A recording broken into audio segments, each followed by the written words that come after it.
Hola, ¿qué tal? Muy buenas noches. Mi nombre es Jaime Chincha y en el Perú de hoy nada está dicho. Atención, pantallazo, a esta hora de la noche se ha podido conocer a través de este documento el acta de libertad de el señor César Villanueva, expresidente del Consejo de Ministros. Es un documento que está firmado por las fiscalías supremas a cargo del caso, pero, a ver, aquí está, sí, César Villanueva. Lo dispone la fiscal adjunta suprema Alejandra Cárdenas Ávila por disposición de la Fiscalía Suprema de la Segunda Fiscalía Suprema Transitoria Penal especializada en delitos cometidos por funcionarios públicos. ¿Qué pasa? Le dispusieron contra César Villanueva y otros pedido de detención preliminar la semana pasada. El pedido venció hoy. El señor César Villanueva, según reportes de nuestros periodistas, se encuentra en la clínica San Felipe. Sin embargo, se ha pedido para el señor Villanueva dos cosas. Ojo, dos cosas. Y la audiencia es el jueves. O sea, hay un bache ahí que las autoridades van a tener que estar muy atentas, a pesar de que el señor Villanueva esté en la clínica, con todo respeto. Pero para el jueves a las 9 de la mañana hay una audiencia convocada por el juez Hugo Núñez Julca, ¿ya? Que es donde se va a ver la solicitud de la fiscal Betsabe Revilla, que pide comparecencia con restricciones e impedimento de salida del país por 18 meses contra el señor César Villanueva y el empresario José Santiesteban. Esto por el caso de la penetración del señor Villanueva en el Ministerio Público, en la Fiscalía de Lima Norte y además en el equipo especial del caso Lava Jato. Esa es una. Pero el fiscal Rafael Vela ha reportado hoy que el fiscal Germán Juárez Atoche va a solicitar 36 meses de prisión preventiva contra César Villanueva por el caso de la carretera San José de Sisa. Es decir, aquí hay un bachecito. Se le dicta a través de un acta la libertad al señor Villanueva, pero de aquí al jueves, el juez Hugo Núñez el jueves va a ver el pedido de impedimento y después del impedimento, Germán Juárez Atoche tiene que pedir los 36 meses de prisión preventiva, según dice el fiscal Rafael Vela. Así las cosas, el señor Villanueva continúa en la clínica San Felipe. Está con nosotros y tengo el gusto de presentar a nuestro primer invitado, el magistrado del Tribunal Constitucional, el doctor Eloy Espinosa Saldaña. Magistrado, ¿cómo le va? Buenas noches. Gracias. Jaime, siempre es un placer estar aquí. Hoy el fiscal José Domingo Pérez ha dicho que la resolución que excarceló a Keiko Fujimori, el fallo del Tribunal Constitucional, no es legítimo y presenta vicios. Usted es parte del Tribunal Constitucional, usted votó con la magistrada Ledesma y el magistrado Miranda, y le pregunto si coincide con lo que afirma el fiscal Pérez. Hay algunas cosas ahí que aclarar. En primer lugar, nosotros votamos por una improcedencia. ¿Qué me explico esto? Ya el caso la línea general de la jurisprudencia histórica del tribunal ha sido que cuando ya hay un pronunciamiento final de la Corte Suprema, a la cual le he pedido lo mismo que al Tribunal Constitucional, no hay más que decir. Tú optaste por plantear un problema en ese espacio y a tal caso, entonces ya no hay más que decir. Salvo que fue la salvedad en el caso Humala Heredia, que por alguna razón la instancia final del Poder Judicial, la Corte Suprema, no se haya pronunciado, que fue lo que ocurrió en Humala Heredia. En Humala Heredia, entonces, se planteó una casación, o sea, el recurso por el cual conoce la Suprema, y se le dijo no. Cuando se insistió en un último recurso, la queja para que habilite la casación, se le dijo no. Entonces, son dos casos distintos. Pero claro, en el caso de la señora Fujimori, ¿es legítimo el fallo? En el caso de la señora Fujimori, yo creo que es un fallo equivocado, con todo respeto a mis colegas. ¿Por qué? Porque se habla de un habeas corpus conexo. ¿Qué quiere decir esto? Tiene que haber violación de elementos del debido proceso que generan la violación de la libertad personal.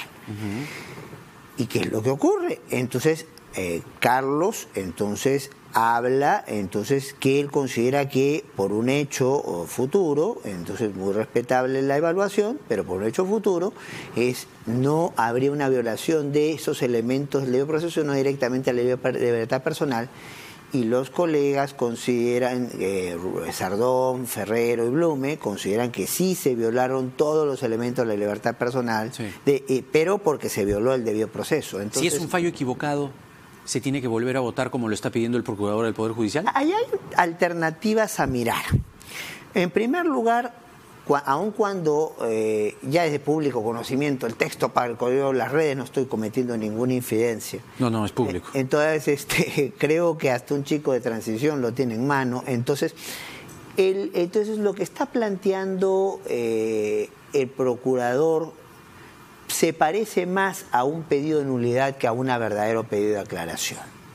No es cierto lo que se ha dicho en algunos autores. El Tribunal Constitucional, a partir del caso Cardosa, ¿ya?, ha dicho que hay sentencias que pueden tener vicios graves e insubsanables de procedimiento, de motivación, o lo que se llama vicios sustantivos, violación de competencias de otras instituciones, violación de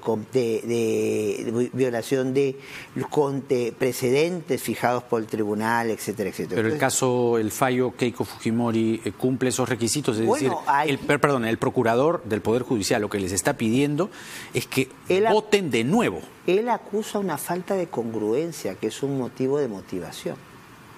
¿Eso, incongruencia, motiva que el TC vote de nuevo el fallo? Bueno, si es que se asumiera una posición de entender como esto de nulidad, lo nulo no existe. Por eso, a eso voy. Entonces, si es un fallo de las características que usted está describiendo esta noche, ¿puede ser, a su juicio, el fallo que libera a la señora Fujimori un fallo nulo? Eso yo no lo puedo decir porque sería adelanto de opinión. Lo que yo puedo decir es que yo sí creo que el fallo que se tomó es un fallo equivocado y que nosotros tenemos jurisprudencia que permite la nulidad de los fallos. Y ahí me quedo. Entonces, lo que también puedo decir es que cuando hay errores de falta de comprensión de lo que se dice, no se llega a la nulidad si no se puede plantear una aclaración. Entonces, hay mecanismos para poder enfrentar el problema y allí tenemos justamente las diferentes matices. Leamos, si no, que también es público, el texto del fiscal Vela y el del fiscal Pérez, leamos, si no, el texto que presenta el procurador del Poder Judicial. Usted se basa en el artículo 121 del Código Procesal Constitucional que se refiere concretamente a esta situación. ¿Es posible entonces que se pueda, para tener la respuesta concreta, es posible que se pueda votar nuevamente este fallo y en todo caso eso, ¿quién lo decide? Las situaciones, lo que pone el 121 es la posibilidad de una impugnación de una resolución. Cuando se habla, y no solamente en el Perú, hasta ver una corte vecina como la colombiana y otras más, cuando se habla de nulidad de sentencias es porque hay vicios graves e insubsanables, o sea, la resolución no puede sostenerse porque está tan viciada que no podría manejarse, y eso excepcionalmente lo declara el mismo tribunal. El presidente en este caso. ¿No? ¿O votan ustedes? Es que votamos nosotros. Ahora, ahí va a haber un problema si es que se plantea una nulidad. ¿Qué es lo que se va a discutir como nulo? Los votos de los 3, los votos de los 4, los votos de los 7. Entonces, ahí hay la controversia parece estar en el voto del magistrado Ramos.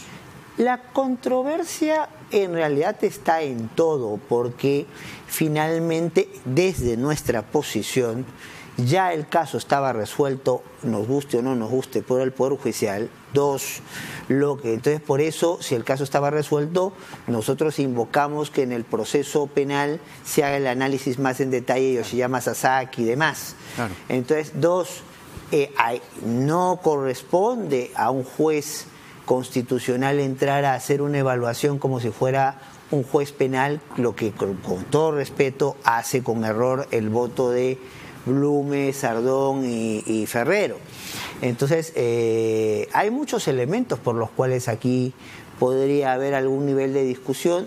Habría que analizar con más en detalle. El ponente que fuera del caso, Ernesto Blume, tendrá que explicarnos si para él hay elementos de juicio para una aclaración o para una nulidad o efectivamente para nada. Habrá que ver. En el voto suyo, en el de Miranda Canales y Ledesma Narváez, en el argumento número 42, ustedes dicen que resulta, con todo respeto, necesario hacer alguna anotación en primer término si el magistrado está dispuesto a incorporar elementos nuevos o posteriores a la presentación de la demanda. Convendría preguntarse la razón por la cual únicamente toma en cuenta la disolución del Congreso. Se refiere a lo que utiliza Ramos como argumento. Y no, por ejemplo, el testimonio del señor Yoshiyama Sasaki. En la eventualidad de que se deba o pueda volver a discutir este fallo que libera a la señora Fujimori, el testimonio de Yoshiyama debe incorporarse con el precedente que está sentando el señor Ramos al incorporar elementos nuevos? Es que depende primero si se aprueba una nueva visión del caso. Segundo, en función a qué se aprueba esa nueva visión del caso. Porque desde nuestra perspectiva, antes de entrar a discutir, entonces, ¿qué dijo la Suprema? Lo que hay que entrar a discutir es si se puede ya discutir lo que dijo la Suprema.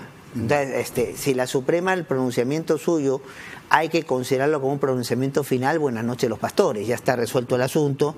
La Suprema dijo que son 18 meses y recién la señora Fujimori tendría que volver a tener una prisión preventiva hasta el cumplimiento de esos 18 meses.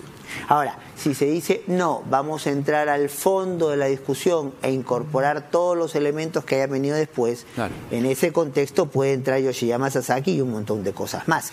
Depende, como te digo, Jaime, si esto se declara nulo y si se declara nulo, ¿bajo qué consideraciones va esta nulidad? Para usted debería incorporarse el testimonio de Yoshiyama.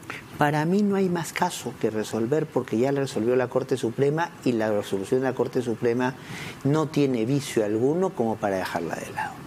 Pero en la evaluación del habeas corpus. En la evaluación de la Corte Suprema. No, es que eso es. El habeas corpus es planteado contra las resoluciones del Poder Judicial. Sí. Y si las resoluciones del Poder Judicial eran firmes, eran correctas, no hay elemento de cuestionamiento, no es más que decir. Me refiero al factor Yoshiyama.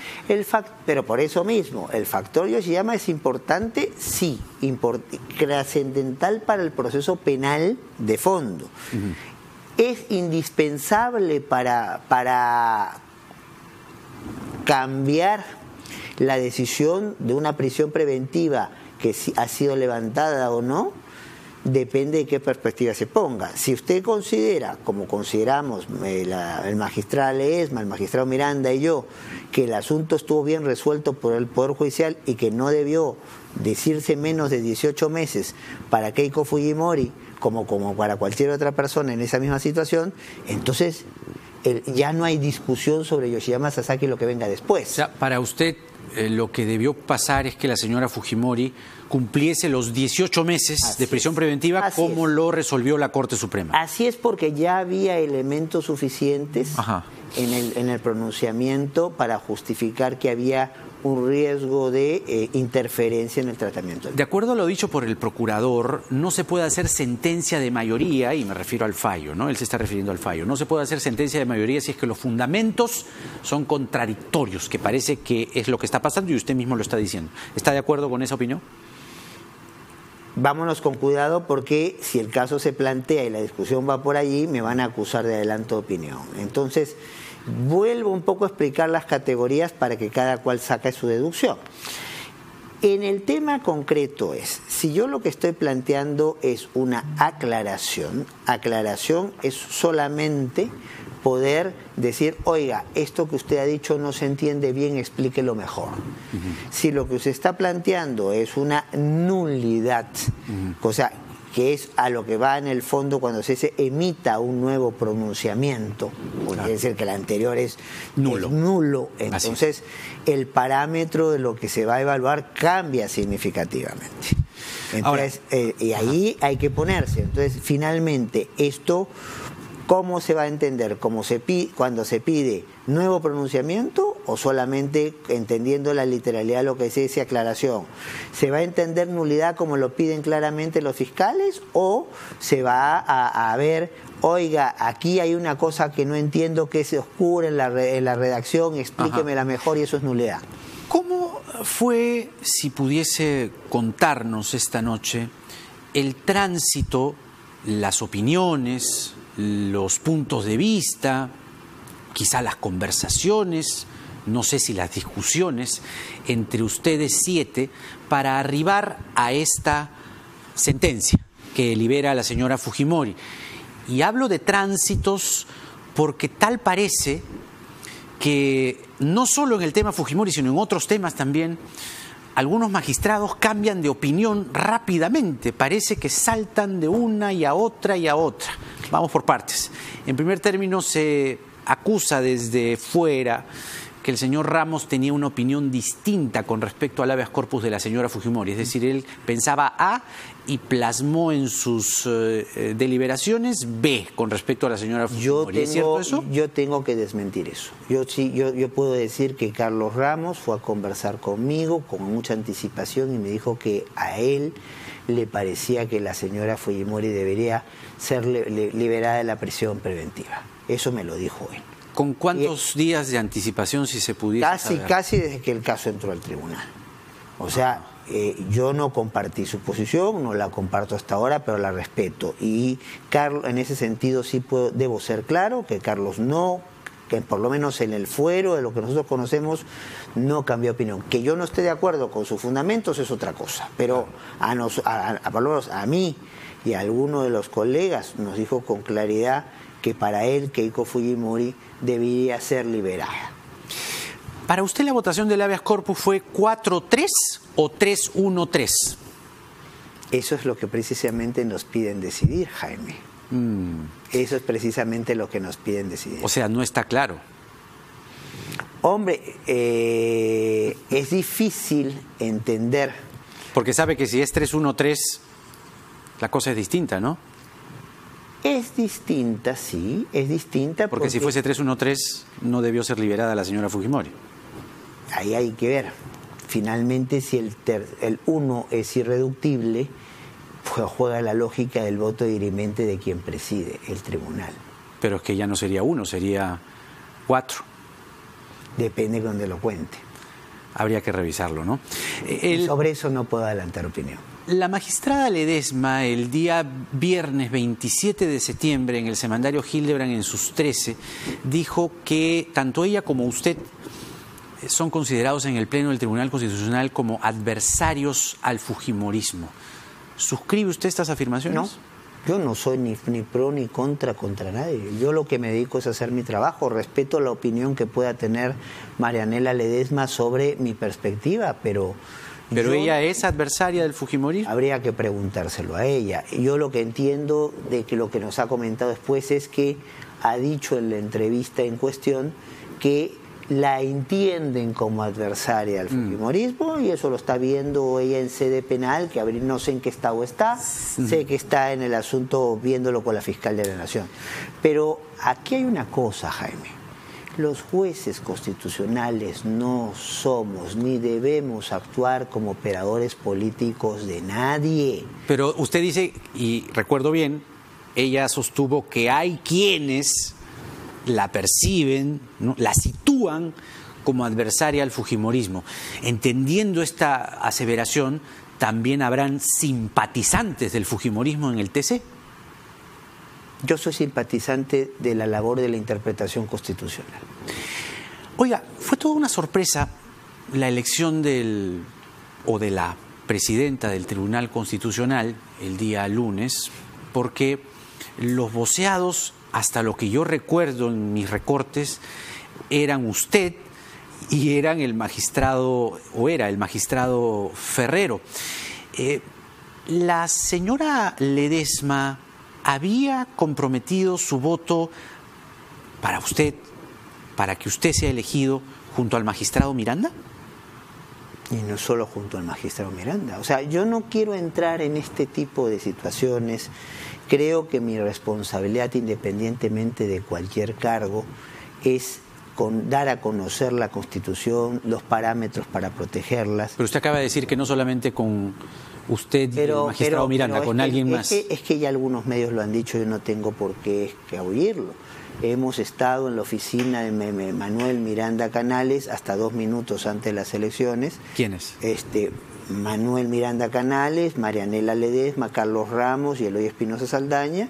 Eloy Espinosa Saldaña iba a la presidencia, Marianela Ledesma iba a la vicepresidencia, estando habilitar la posibilidad que si nos quedábamos más de un año, entonces ella fuera la presidencia del tribunal. Carlos Ramos repetía en el SEC. en el Centro de Estudios Constitucionales, y Manuel nos apoyaba porque ha sido presidente y vicepresidente del tribunal. No estoy mintiendo, eso es un dato objetivo. Y la misma magistrada Ledesma, cuando entra al Pleno y se le hace la propuesta en ese momento de que ella sea presidenta, reconoce que había comprometido su voto por otro candidato, por usted. Así es, y finalmente termina cambiando el sentido de su voto y después proponiendo a Ferrero para vicepresidente. Ahí está. Yo no voy a hacer juicios de valor, pero eso fue lo que ocurrió. ¿Esa reunión a la que usted hace alusión fue el mismo día? ¿El lunes? Terminó 9:58 porque a las 10 era la votación. Algunos fuimos a los servicios y otros fueron directamente al lugar de votar. O sea que entre las 9:58 que terminó la reunión en la oficina del magistrado Miranda Canales y las 10 en punto de la mañana que fueron al baño cada uno por su lado, la señora Ledesma pensaba votar por usted a las 9:58 y a las 10 votó por... Permíteme, Jaime, no hacer ¿Estar con juicio de Ferrero? valor. No, estoy describiendo los hechos. Me refiero, ¿cambió en minutos? Yo lo que digo es que hay que tengan la certeza que independientemente de si estamos o no en el tribunal, y mientras estemos en el tribunal, van a haber magistrados que van a defender hasta el último el derecho, los derechos y la institucionalidad en el país. Sin colores políticos, sin preferencias económicas. Lo que a nosotros nos toca es cumplir y hacer cumplir la Constitución. No, está bien, esas palabras las saludo, pero si yo a determinada hora estoy con una persona que me está respaldando y de pronto en la votación vota Z cuando quedó conmigo A, algo pasó.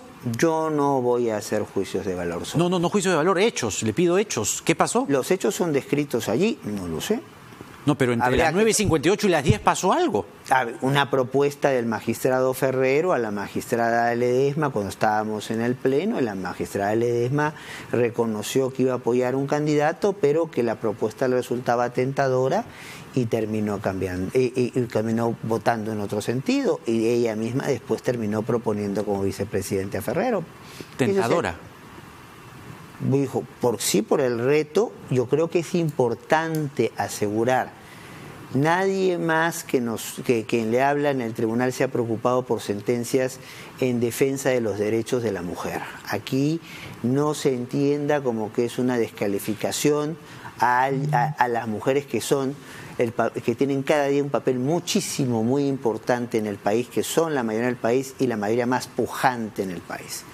Pero si lo que me preguntas es lo que pasó, eso es lo que pasó. Lo que pasó es, teníamos una coordinación. Un acuerdo, viene una propuesta alternativa y entonces la cual usted le sorprendió. Sí, debo confesar que sí, y no solo a mí, entonces a los que habíamos estado en la reunión, y las cosas terminaron como terminaron, pero seguiremos nosotros trabajando por la institucionalidad. ¿Habla usted con ella después? No. Ella tampoco me ha gustado. Pero usted tampoco la buscó. No entiendo por qué tendría que hacerlo. ¿Se sintió traicionado por ella?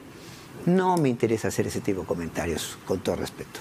Pensar que este ha sido rotulado como el histórico triunfo de las mujeres en el Tribunal Constitucional al ser ella la primera presidenta de tan reputado organismo. Me explico, que la trastienda, los entretelones que se describen en este cambio abrupto, yo no sé si despintan un poco la elección. Yo lo que comento son hechos que ya han sido comentados por varios diarios, si no ni siquiera los comentaría. O sea, hay varios diarios de signo político incluso distinto que han puesto esos acontecimientos, y a mí lo que me queda es confirmar estos enfrentamientos y la sorpresa por un cambio de criterio.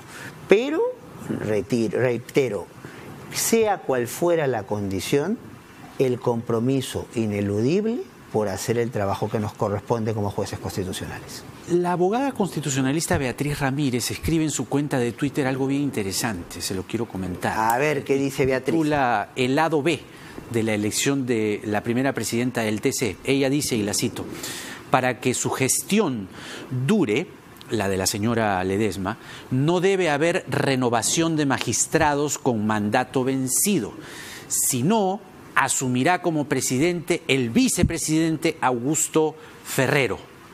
Pero si el Congreso que se votará en enero elige nuevos magistrados, ¿qué pasa? Si el Congreso elige nuevos magistrados, habrá que ver en qué criterio los elige. En este momento, si elige 6, nos vamos los 6. Entonces, y el único que queda con mandato vigente es el electo vicepresidente Ferrero, que asumiría la presidencia. Si se elige menos, entonces habría que ver si se deja lo que ha sido la costumbre histórica y la normativa histórica, que nosotros decidimos quiénes son los que se van, o se acoge una propuesta que el Ejecutivo planteó en su momento, estableciendo una prioridad del más antiguo al menos antiguo. Habría que ver. Pero lo que dice la abogada Ramírez, en el sentido de que si se elige a uno, esto de la renovación, es decir, que el mandato de la señora Ledesma como presidenta del TCE se sostiene en que no debe haber renovación de magistrados. Es una apreciación muy respetable de Beatriz, por la cual tengo la mayor simpatía, pero estamos hablando en el ámbito de las especulaciones y los jueces no hacemos especulaciones. ¿Hay un daño, una afectación, un golpe, un resquebrajamiento a la institucionalidad del TCE con la elección de la señora Ledesma para usted? A ver, que cada cual saque sus propios cálculos. Yo lo que entiendo es que nosotros vamos a seguir trabajando con la misma constancia, con el mismo esfuerzo hasta el final. Pero se rompe el bloque, ¿no? Eran un bloque ustedes a ver, es duro, el ¿no? bloque siempre son cosas relativas. Eran usted, la señora Ledesma y el magistrado Miranda. Bueno, Carlos también estaba... Ramos iba un poco de aquí y un poco de allá. Es que lo que pasa es que hay que entender, un colegiado no juega con una lógica de soviets a puerta cerrada. Un colegiado es la concertación de voluntades bajo elementos afines, y en ese sentido había mayores afinidades, no es duda, entre unos y otros. ¿Qué pasará después? No tengo bola de cristal. Entonces, lo cierto es que entre esas afinidades se planteaba un escenario para manejarnos. Ese escenario no se ha dado por los motivos que son ahora por todos conocidos, por diferentes medios de comunicación, y ya veremos. Ahora, el día de mañana van a evaluar la demanda competencial. Sí, yo sobre eso no quisiera entrar mucho en detalle porque me he comprometido con otro medio en conversar un poco esto para evitarlo, que tengamos líos, pero puedo decirte algo muy genérico. ¿Qué es lo que va a plantearse allí? En principio, Pedro Lachea ha pedido informes sobre hechos.